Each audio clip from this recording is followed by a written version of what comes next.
This was the last sighting of the new Prime Minister Liz Truss and her Chancellor Kwasi Kwarteng after they announced their mini-budget, which sparked the UK's latest economic crisis.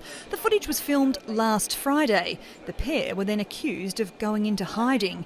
But on Thursday, Miss Truss finally emerged and faced a barrage of criticism in a series of regional radio interviews. Lots from my listeners this morning. Carrie in Birchington says, "What on earth were you thinking? The country was already in a state of recession." Another says, "How can we ever trust the Conservatives with our economy again?" And Lydia says, "Are you ashamed of what you've done? Are you?"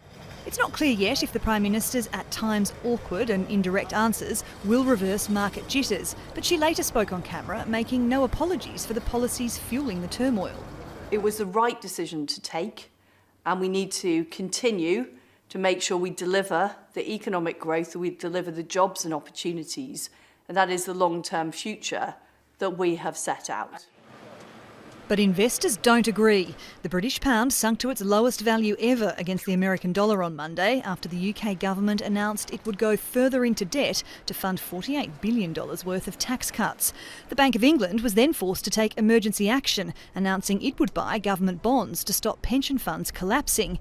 It's also likely to introduce hefty interest rate rises, which in turn has spooked homeowners and banks who are concerned mortgages will become unaffordable. The Chancellor also surfaced on Thursday.